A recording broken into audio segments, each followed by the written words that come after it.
A poor student helps an old beggar, unaware that beneath the tattered clothes and weathered skin lies the secret identity of one of the city's wealthiest philanthropists. This thought had never crossed Max Weber's mind as he hurried through the rain-slicked streets of North Haven, his second-hand shoes letting in water with each desperate step toward the university. Max clutched his worn backpack closer, feeling the sharp corners of textbooks dig into his spine. The weight was literal and metaphorical, the burden of being the first in his family to attend university, of working 2 jobs to afford tuition, of surviving on instant noodles and discount bread. 3 missed rent payments hung over him like a guillotine blade, and the scholarship committee had just rejected his emergency funding application. The letter burned in his pocket, its bureaucratic language masking a simple truth. He might have to drop out. The late October rain fell in sheets, turning the world gray and hostile. Max's thin jacket, the same one he'd worn since high school, clung to his lanky frame. His stomach growled, reminding him he'd skipped breakfast and lunch to save for tomorrow's bus fare. He rounded the corner toward the humanities building when he spotted the old man. The beggar sat huddled against the brick wall of the university's grand entrance, partially sheltered by the ornate archway, but still dripping wet. A small cardboard sign, nearly disintegrated from the downpour, rested against his knees. Most students rushed past, eyes averted, umbrellas creating a perfect excuse not to see. Max should have done the same. He was late for Professor Harmon's class, the one class he couldn't afford to miss since Harmon was his last hope for a teaching assistant position next semester. Every rational instinct told him to keep walking, but something about the old man's posture, dignity somehow intact despite his circumstances, made Max pause. The beggar didn't reach out or call to passers-by. He simply sat, eyes downcast, hands blue with cold, waiting with a patience that suggested he expected nothing from the world. Max hesitated only for a moment before veering toward the archway. "Sir, you're soaked through." His voice emerged gentler than intended, nearly lost in the drumming rain. The old man looked up, and Max was struck by eyes so clear and penetrating that he almost stepped back. Deep blue eyes that seemed too alert, too intelligent for someone society had cast aside. "Comes with the territory," the old man replied, his voice surprisingly rich and well-articulated. "But thank you for noticing." Max glanced at the university clock tower. 5 minutes until Harmon's class. 5 minutes that could determine whether he stayed in school another semester or returned home in defeat. Without allowing himself to reconsider, Max shrugged off his jacket and held it out. "Please take this. It's not much, but it's waterproof mostly." The old man's eyebrows rose slightly. "You're already wet, son, and you look like you need it more than I do." Max shook his head. "I'm heading inside." You're not..." Then surprising himself, he added, "I'm Max, by the way." The old man studied him for a long moment, those remarkable eyes seeming to take inventory of Max's frayed cuffs, his thrift store sweater, the dark circles under his eyes. "Thomas," the man finally said, accepting the jacket with weathered hands. "Thomas Northfield." Something flickered across the old man's face, perhaps gratitude, perhaps amusement. Max couldn't tell, and he had no time to decipher it. The bell tower began to chime. "I have to run," Max said, already backing away. "Stay dry, Sir Thomas." As Max sprinted toward the humanities building, soaked to the skin and shivering, he couldn't shake the feeling that Thomas Northfield had been assessing him somehow. Those eyes didn't belong to someone who had given up. They'd seen things, knew things. Max arrived at Professor Harmon's lecture hall 1 minute late, dripping water onto the polished floor. Harmon, a rail-thin woman with steel-gray hair and a reputation for ruthless standards, paused mid-sentence to fix him with a withering stare. "Mr. Weber, how generous of you to join us." Her voice dripped with sarcasm that matched the water from his clothes. "Sorry, Professor," Max mumbled, sliding into the nearest seat, acutely aware of every squeaking step. "Where's your jacket, Weber?" Swimming to class is not an acceptable excuse for tardiness. Several students snickered and Max felt his face burn. He had no good answer, at least not one that wouldn't sound like a plea for sympathy, which Harmon despised above all things. "Left it somewhere," he muttered, avoiding her gaze. Harmon studied him for an uncomfortably long moment before returning to her lecture on Hemingway's use of understatement. Max tried to focus, knowing he needed perfect notes for any chance at that TA position, but his thoughts kept returning to Thomas Northfield's eyes. Why give away his only jacket to a stranger? He couldn't afford a new one. The rational part of his brain screamed that he'd made a foolish decision, but something deeper, Something his late grandmother would have called his true north told him it had been the only right choice. When class ended, Max lingered, gathering his nerve to approach Professor Harmon about the assistantship. But before he could reach her desk, his phone vibrated. The screen displayed his boss's name from the campus coffee shop. His shift had started 10 minutes ago. "Professor, he began. "If it's about the teaching assistant position, Mr. Weber, the deadline for applications was yesterday." Harmon didn't look up from her papers. Max's stomach dropped. Yesterday? But the departmental email said Friday. It was moved up. All candidates were notified. She glanced up. "Perhaps if you checked your university account more regularly?" The implications crashed down on him. His second-hand laptop had died 3 days ago. He'd been checking emails on the public terminals when he could. Another door closed, another opportunity missed, another step closer to dropping out. Max stumbled from the building into the rain, which had somehow intensified. His phone buzzed relentlessly, the coffee shop manager demanding to know his whereabouts. He would lose that job too, and then how would he eat this week? Defeat settled over him like a physical weight. Maybe it was time to accept reality. Call his mother, tell her she'd been right all along. People like them didn't belong at places like North Haven University. Pack his few belongings and return to the small apartment where his mother and younger sister struggled to make ends meet. Add his minimum wage potential to their household and surrender the dream of something more. The thought hollowed him out completely. He was so absorbed in his collapsing future that he almost missed Thomas Northfield, still sitting beneath the archway, wrapped in Max's jacket, observing the rain with the patient expression of someone accustomed to waiting. Max paused, suddenly ashamed of his self-pity. Here was a man with presumably nothing, enduring the same storm without complaint. "Still here?" Max asked, attempting a smile. Thomas looked up, those remarkable eyes crinkling slightly. "Waiting for the rain to ease. And perhaps waiting for you." "Me?" Max blinked in surprise. "You look like you've received some bad news since our last conversation." Thomas gestured to the empty space beside him. "Care to sit?" "You're already as wet as you can get." Max hesitated. The manager would be furious, but at this point, what difference would another 10 minutes make? He slid down the wall until he sat beside Thomas, their shoulders almost touching beneath the inadequate shelter of the archway. "You're observant," Max said. "When you have little else to do, watching people becomes a pastime." Thomas shifted slightly.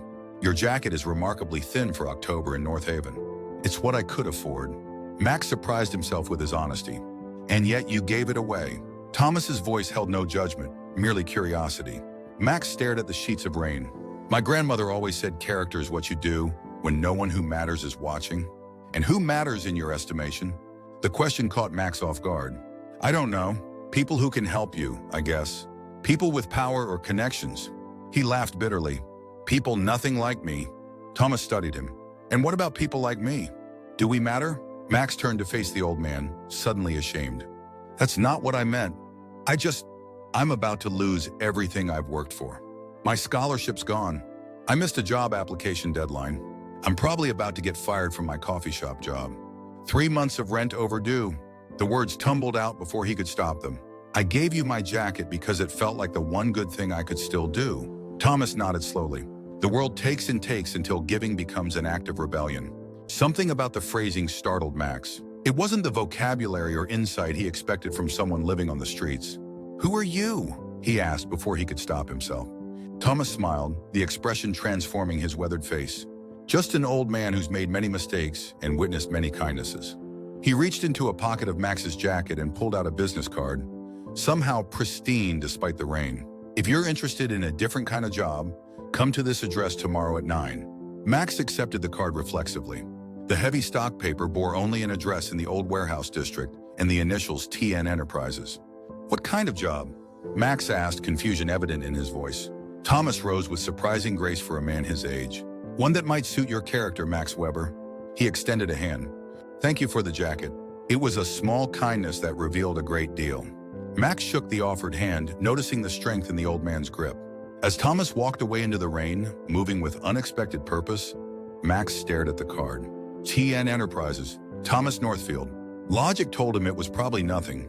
Perhaps the old man collected discarded business cards or had found this one. Yet something about Thomas Northfield defied easy explanation. Max's phone buzzed again. The coffee shop manager had moved from anger to finality.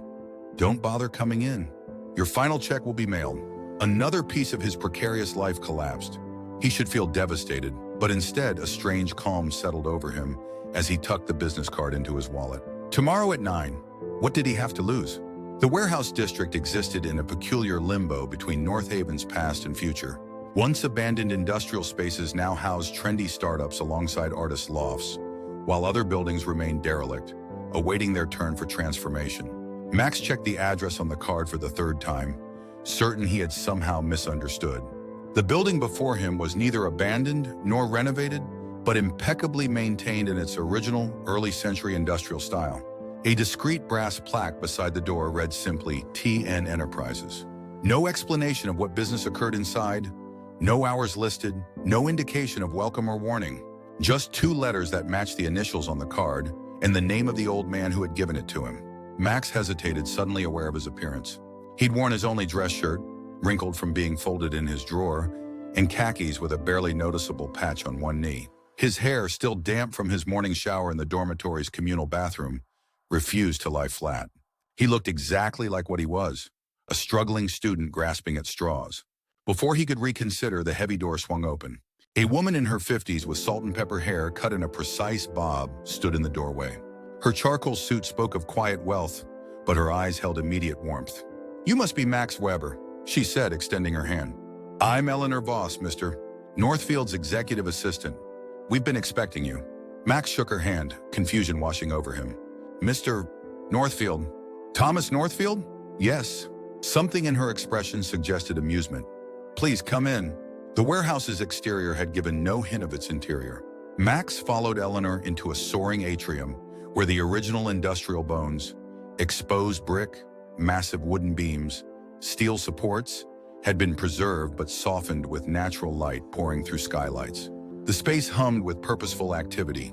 Dozens of people worked at sleek workstations or gathered around conference tables, their conversations creating a gentle murmur beneath high ceilings.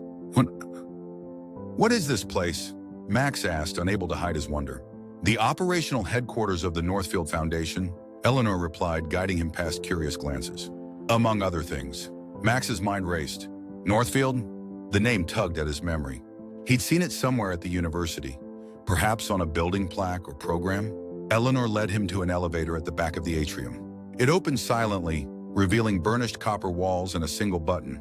Once inside, she pressed her palm against an unobtrusive panel, and the elevator began to rise. "Mr. Northfield prefers to meet new people in his personal space," she explained. "He finds it more revealing than the formality of an office." The elevator opened directly into what could only be described as a sanctuary. Floor-to-ceiling windows revealed a panoramic view of North Haven, the river cutting through downtown, the university's Gothic spires in the distance, the patchwork of neighborhoods stretching toward the mountains beyond. The room itself was filled with books, artwork, and comfortable furniture that invited conversation rather than intimidated with status. And there, standing by the windows with his back to them, was a figure Max recognized immediately despite the transformation. Thomas Northfield wore not tattered clothes but a simple gray sweater and trousers that spoke of quiet luxury. His white hair was neatly trimmed, his posture straight and commanding.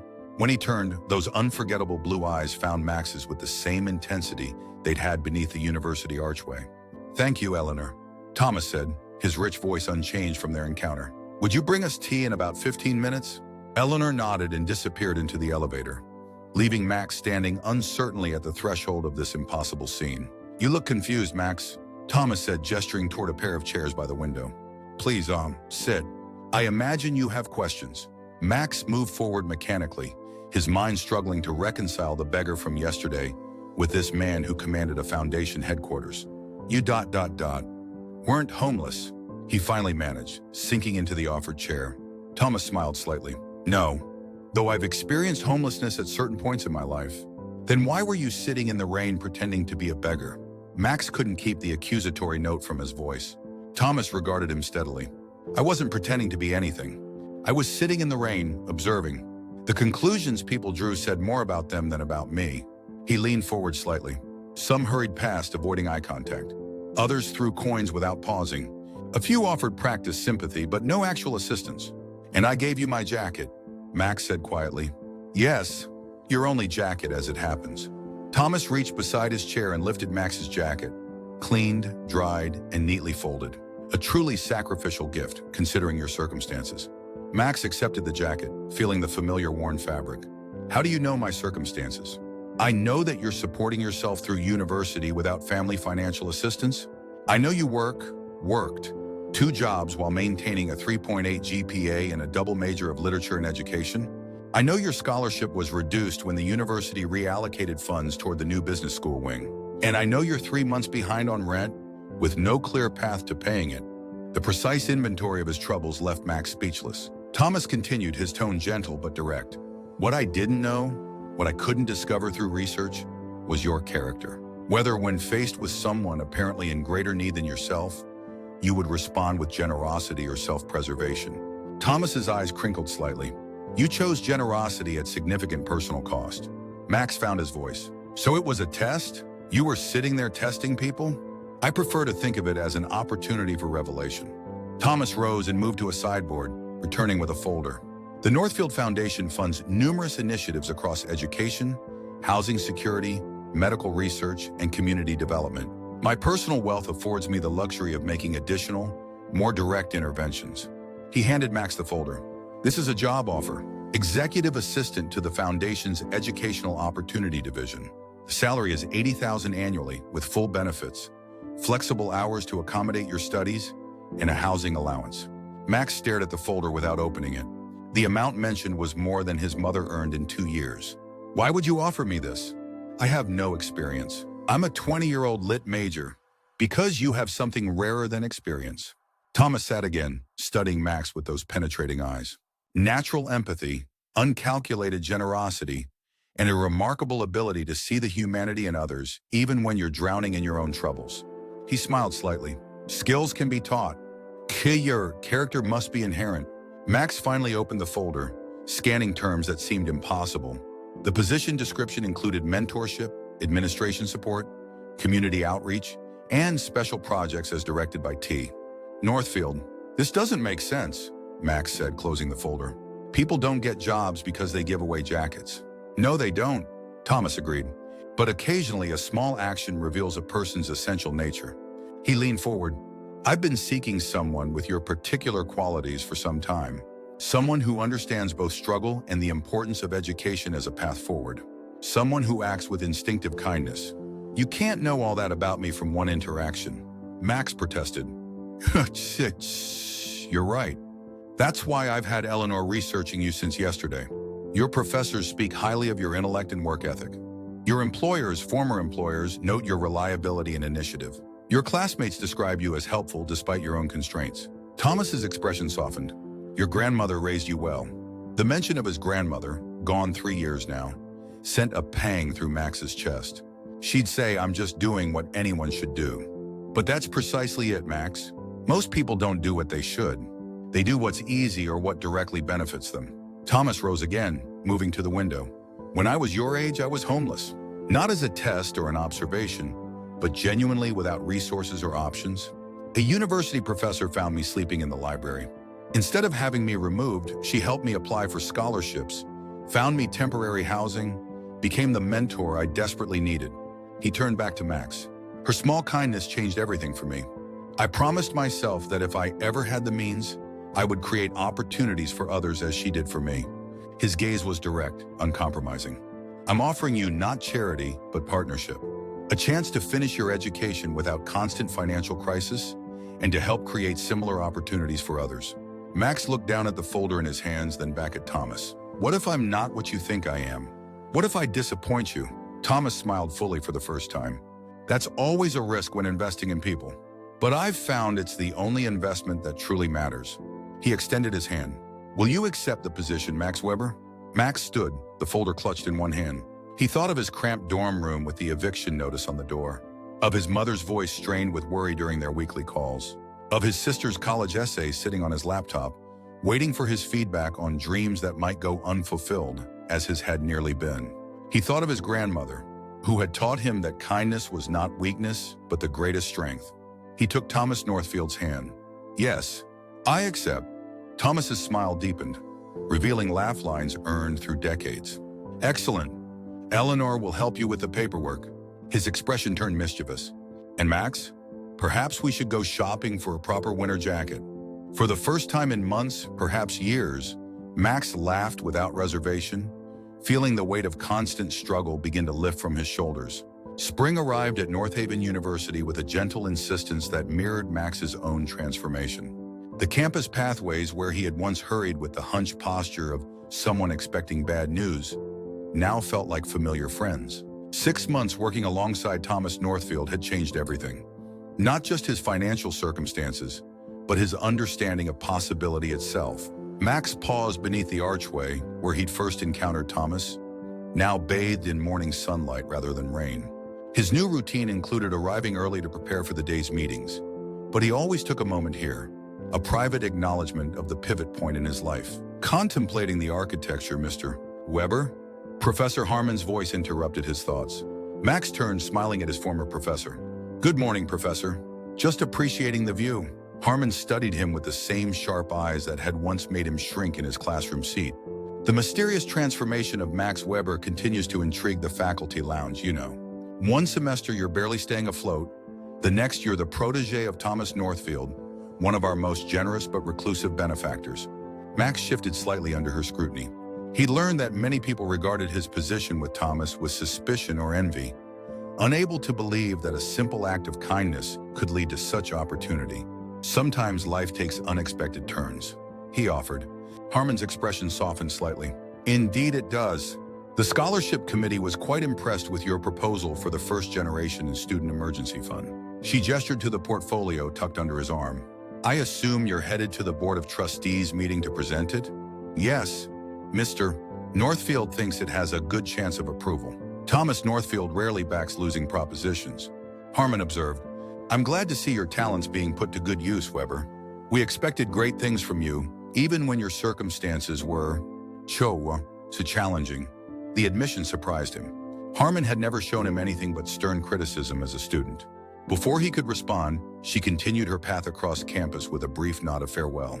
Max checked his watch and quickened his pace toward the administration building. In the past 6 months, he had learned to navigate boardrooms and budget meetings with the same determination he'd once applied to juggling multiple jobs and coursework. Working alongside Thomas provided a masterclass in strategic philanthropy. How to structure programs for maximum impact. How to persuade those with resources to invest in those without. The emergency fund had been Max's first independent project, born from his own experience of nearly losing everything due to temporary financial setbacks. If approved, it would provide rapid response grants to students facing housing insecurity, medical emergencies, or other unexpected crises. Thomas was waiting outside the boardroom, impeccably dressed as always, but with the relaxed demeanor that put others at ease despite his wealth and influence. Nervous? He asked as Max approached. A little, Max admitted. It's a lot of money to ask for. It's exactly the right amount to solve the problem. Thomas corrected gently. Remember, we're not asking for charity. We're offering them an investment in student retention and success. Max nodded, squaring his shoulders. 6 months ago, he couldn't have imagined standing before the university's most powerful figures, advocating for students like himself. Yet here he was, prepared to make the case that had become his passion. You've got this, Thomas said, his hand briefly touching Max's shoulder. You know why this matters better than anyone in that room. They entered together, and Max felt the familiar mix of intimidation and determination as trustees in expensive suits turned to observe them. President Lawrence rose to greet Thomas with the deference reserved for major donors, while others whispered, no doubt wondering about the student at Thomas Northfield's side. Ladies and gentlemen, Thomas began once they were seated. I've asked for this special presentation because North Haven has an opportunity to address a significant issue affecting student retention and academic success. My colleague Max Weber has developed a proposal that I believe merits your full attention. Colleague, not assistant. The word choice wasn't accidental. Thomas had been gradually elevating Max's status in these settings, teaching him not just about philanthropy, but about the subtle power dynamics that govern such institutions. Max opened his portfolio and began the presentation he'd rehearsed for weeks. He spoke of statistical patterns in student withdrawal, the disproportionate impact of financial emergencies on first-generation students, the long-term cost to both students and the university when promising academic careers were derailed by temporary setbacks. The first-generation emergency fund would provide up to $5,000 in immediate assistance to students facing housing insecurity, medical emergencies, or family crises. He explained, his voice growing stronger as he progressed. These aren't loans but grants, requiring only that recipients maintain academic standing and eventually participate in mentoring other first-generation students. He shared anonymized stories: a brilliant engineering student forced to drop out when her mother became ill, a pre-med student sleeping in the library after losing his apartment, a future teacher working so many hours to afford textbooks that her grades suffered irreparably. "I was almost one of these statistics," Max admitted, vulnerability becoming strength in his narrative. 3 missed rent payments, a reduced scholarship, and 2 minimum wage jobs weren't enough to keep me enrolled. If not for extraordinary intervention, my education would have ended last semester. His gaze moved briefly to Thomas, whose slight nod encouraged him to continue. The Northfield Foundation is prepared to provide matching funds of $1 million to establish this program, Max concluded. "We're asking North Haven University to match this commitment and create a sustainable fund that reflects our institution's stated values of opportunity and excellence." The room fell silent as Max finished. He'd expected immediate questions or objections, but instead found thoughtful expressions across the boardroom. President Lawrence cleared his throat. "That's quite a compelling presentation, Mr. Weber, and a generous offer from the foundation." He turned to Thomas. "Is this young man the reason you were sitting in the rain outside Hewitt Hall last October?" Thomas smiled slightly. "My methods may sometimes seem unconventional, James, but they're effective for identifying authentic character." A trustee Max didn't recognize leaned forward. "You're proposing we allocate $1 million based on one student's experience?" Before Thomas could intervene, Max responded directly. "No, sir. I'm proposing you allocate funds based on the 57 students who withdrew last year citing financial emergencies, the 32 currently on academic probation due to excessive work hours, and the undocumented number sleeping in campus buildings because they can't afford housing." He met the trustee's gaze steadily. "My experience just helps me understand what your data is telling you." Thomas's expression remained neutral, but Max could sense his approval. This was the confidence Thomas had been nurturing in him, the ability to speak truth to power without apology or deference. The discussion continued for nearly an hour, delving into implementation details, selection criteria, and long-term sustainability. Max answered each question with the thoroughness Thomas had taught him, never over-promising, but never minimizing the program's potential impact either. When President Lawrence finally called for a vote, the result was unanimous approval. The first-generation emergency fund would become reality before the fall semester. As they left the boardroom, Thomas allowed himself a small smile. "Well done. Very well done indeed. Thank you for trusting me with this," Max said, still processing their success. "You earned that trust." Thomas checked his watch. "Let's celebrate over lunch. There's something else I'd like to discuss with you." They settled at a quiet corner table in the university's faculty dining room, where Thomas was accorded the discreet respect of someone whose name adorned multiple campus buildings. After they ordered, Thomas leaned back in his chair, studying Max with an evaluative gaze that had become familiar. "You've exceeded every expectation these past months," he said. "The emergency fund is just the beginning of what you could accomplish." Max felt a flush of pride at the praise. "I've had an excellent teacher." "Perhaps." Thomas's expression turned reflective. "But you've brought your own gifts to our partnership. Your perspective, your experiences, your natural empathy for those struggling. These aren't things I could teach you." He reached into his jacket and withdrew an envelope, sliding it across the table. "I'd like you to consider a new opportunity." Max opened the envelope carefully. Inside was a formal letter offering him the position of Deputy Director for Educational Initiatives at the Northfield Foundation, effective upon his graduation next year. The responsibilities and compensation made his current role seem entry-level by comparison. "This is," Max struggled to find words. "A significant advancement," Thomas completed. "And one you've earned. The emergency fund was your concept, your research, your presentation. You've proven you can do more than assist, you can lead." Max read the letter again, noting the clause about completing his degree. "You still want me to finish my education?" "Absolutely. Your perspective as both a student and a foundation officer brings unique value." Thomas's expression grew serious. "I'm offering you a career path, Max, not just a job. The foundation's work will continue long after I'm gone, and it will need leadership that understands both sides of the equation, those who give and those who receive." The implication settled over Max slowly. Thomas wasn't just offering him employment, he was grooming him for succession, for stewardship of a legacy. "Why me?" Max asked quietly. "Out of all the people you could have chosen, people with degrees and experience and connections, why a student who gave you a jacket in the rain?" Thomas was silent for a long moment. "Because giving that jacket revealed something essential about you. When I was young and homeless, the professor who helped me, Dr. Elizabeth Reeves, didn't know if her intervention would matter in the long run. She couldn't have predicted that the hungry boy sleeping in the library would eventually build a fortune. She helped because it was the right thing to do, with no expectation of return." His eyes, still remarkably clear and penetrating, held Max's gaze. "That same quality lives in you. You gave away your only jacket not because you thought it might lead to opportunity, but because another human being was cold. That unvarnished decency is infinitely more valuable to me than degrees or connections." The waiter arrived with their meals, creating a momentary pause in the conversation. When he departed, Thomas continued more lightly. "Besides, you've proven quite capable of acquiring skills and knowledge. In 6 months, you've mastered foundation protocols that took me years to develop.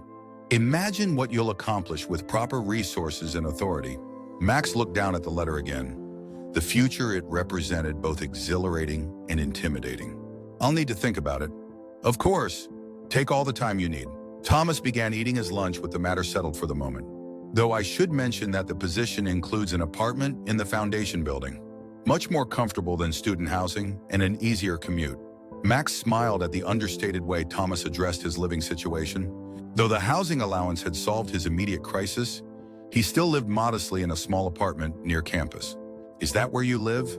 Max asked. "In the foundation building?" "Sometimes. I have several residences." Thomas's expression turned mischievous. "And occasionally I spend a day sitting in the rain, seeing how people respond to apparent need." They shared a laugh, comfortable in the rhythm of mentor and protege they'd established. As they ate, Thomas outlined other projects the foundation was considering: scholarships for students from rural communities, technology access initiatives, community college transfer programs. Each addressed a different facet of educational inequality. Each built on Thomas's fundamental belief that opportunity should be available to all, with the character and determination to pursue it. "You know," Max said as they finished their meal, "my grandmother would have liked you." "Would she?" Thomas seemed pleased by the observation. "She always said that kindness was a decision, not a feeling. That you choose to be kind even when it's inconvenient or costs you something." Max smiled at the memory. "She also said that recognizing kindness in others was just as important as practicing it yourself." Thomas nodded slowly. "A wise woman. Is she the one who taught you to see the person beneath the circumstances?" "Yes. She raised me after my parents' divorce. Worked 2 nursing jobs to keep us afloat." Max's expression softened with memory. "She never had much, but she always found something to share. A meal for a new neighbor, time for a lonely patient, patience for a frustrated grandson trying to understand algebra. Her legacy lives in you," Thomas observed quietly, "as my mentor's lives in me, and as yours will live in those you help." The simple truth of it settled over Max like a benediction. 6 months ago, he'd been drowning in circumstances beyond his control, seeing no path forward. A single act of kindness, giving his jacket to a stranger in the rain, had not only changed his life but opened the possibility of changing countless others. "I don't need time to consider," Max said, decision crystallizing. "I accept the position." Thomas's eyes crinkled with satisfaction. "Excellent. We'll begin your training this summer." As they left the dining room, Max paused by the large window overlooking the campus quad. Students hurried along pathways between classes, most absorbed in their own concerns, unaware of the decisions just made that would impact their community. "I wanted to drop out 6 months ago," Max said quietly. "I thought people like me didn't belong here." Thomas stood beside him, following his gaze across the sunlit campus. "And now? Now I know that people like me are exactly who belongs here." Max turned to his mentor with newfound certainty. "And I'm going to make sure they get the chance to prove it." Thomas Northfield nodded, satisfaction evident in his expression. The cycle he had started decades ago, when a professor recognized potential in a homeless boy, would continue through this young man who had given away his only jacket on a rainy day, unaware that his simple kindness would transform not only his own life, but potentially thousands of others. "That," Thomas said softly, "is precisely why I was sitting in the rain." 2 years later, Max stood at the podium in North Haven University's Grand Auditorium, facing the largest graduating class in the institution's history. Behind him sat university officials in their academic regalia, and at the center, Thomas Northfield, today's commencement speaker and honorary degree recipient. Distinguished faculty, honored guests, families, friends, and most importantly, graduates. Max began, his voice steady with the confidence he'd developed since that rainy day 2 years ago. As director of the First Generation Initiative at the Northfield Foundation, it is my privilege to announce a new commitment to North Haven University. The audience quieted, attention focusing on the young man whose meteoric rise from struggling student to foundation director had become something of a campus legend. Today, the Northfield Foundation establishes the Thomas Northfield Opportunity Fund with an endowment of $50 million. Max paused as murmurs rippled through the crowd. This fund will ensure that no qualified student ever leaves North Haven University due to financial hardship alone. Applause erupted, particularly from the graduating seniors who understood the significance of such support. Max caught Thomas's eye, those still penetrating blue eyes now crinkled with approval, before continuing. 2 years ago, I nearly became another statistic, another promising student forced to abandon their education due to circumstances beyond their control. A chance encounter changed everything for me. Max smiled slightly. Or what appeared to be chance anyway. Gentle laughter rippled through the audience as many glanced toward Thomas, whose reputation for unconventional philanthropy had grown alongside his more public role in university affairs. Since then, the First Generation Emergency Fund has helped 142 students remain enrolled despite financial crises. Today's endowment expands that mission permanently. Max's voice strengthened with conviction. But more important than the money is the message. We see you. We value your potential. Your temporary circumstances do not define your permanent worth. In the audience, Max spotted familiar faces, students who had received emergency funding, faculty who had supported the initiative, trustees who had initially questioned but ultimately championed the program. And in the front row, tears streaming down her face, sat his mother, watching her son not just graduate with honors, but help transform the institution that had nearly rejected him. Thomas Northfield taught me that true philanthropy isn't about charity, it's about opportunity. It's about recognizing the inherent value in each person and investing in their potential without expectation of return. Max turned slightly toward his mentor. It's about understanding that sometimes the most significant act is simply to see another human being clearly, beyond their current circumstances. As Max concluded his introduction and President Lawrence rose to confer Thomas's honorary doctorate, he felt the full circle of their journey. From a desperate student giving away his only jacket to a beggar in the rain, to a foundation director helping implement systemic change, all because one man had the wisdom to look beneath appearances and recognize character when he saw it. Later, at the reception following commencement, Thomas found Max amid a cluster of graduates and their families. A rather dramatic announcement, Thomas said, eyes twinkling with amusement. You might have mentioned the endowment to me beforehand, Max grinned. The board and I wanted it to be a surprise. Consider it payback for your tests and surprises over the years. Touché. Thomas accepted a glass of champagne from a passing waiter. Your grandmother would indeed be proud today, Max. I think so. Max's expression softened. She always told me education was the one thing no one could take away from you once you had it. A wise woman, as I've said before. Thomas studied the crowd of celebrating graduates. The foundation suits you, you know. You've brought vision and energy that even I couldn't have anticipated. I had an excellent mentor, and now you're becoming one yourself. Thomas nodded toward a young woman hovering nearby. Alicia Ramirez, the first recipient of emergency funding, and now a foundation intern under Max's supervision. The cycle continues. Max smiled in acknowledgement, understanding the deeper meaning in Thomas's observation. What had begun with a professor helping a homeless boy decades ago had expanded through Thomas to him, and now through him to others, a continuing legacy of opportunity and recognition. What will you do now that I've graduated? Max asked. Find another student to test in the rain? Thomas laughed, the sound resonant with genuine pleasure. Perhaps, though I'm told by certain board members that my methods are unnecessarily theatrical. They're effective, though. Sometimes the best way to know a person is to meet them when they believe no one important is watching. Thomas's expression grew more serious. I've been thinking of expanding our work beyond North Haven. There are other universities, other communities, other students who need similar opportunities. You want to replicate the model nationally? Max realized, mind already racing with possibilities. With your help, yes. Thomas set down his glass, his gaze direct and challenging. Are you ready for a larger stage, Max Weber? Beyond this campus, beyond this city? 2 years ago, such a question would have terrified him. Now Max felt only a calm certainty, the same feeling that had prompted him to give away his jacket on a rainy day when he had so little to spare. Yes, he said simply, I'm ready. Thomas nodded once, satisfaction evident in his expression. Good. We'll begin next month. He gestured toward the celebrating crowds. But tonight, enjoy your achievement. You've earned it. As Thomas moved away to speak with university officials, Max felt a tap on his shoulder. He turned to find Alicia, her expression both anxious and determined. Mr.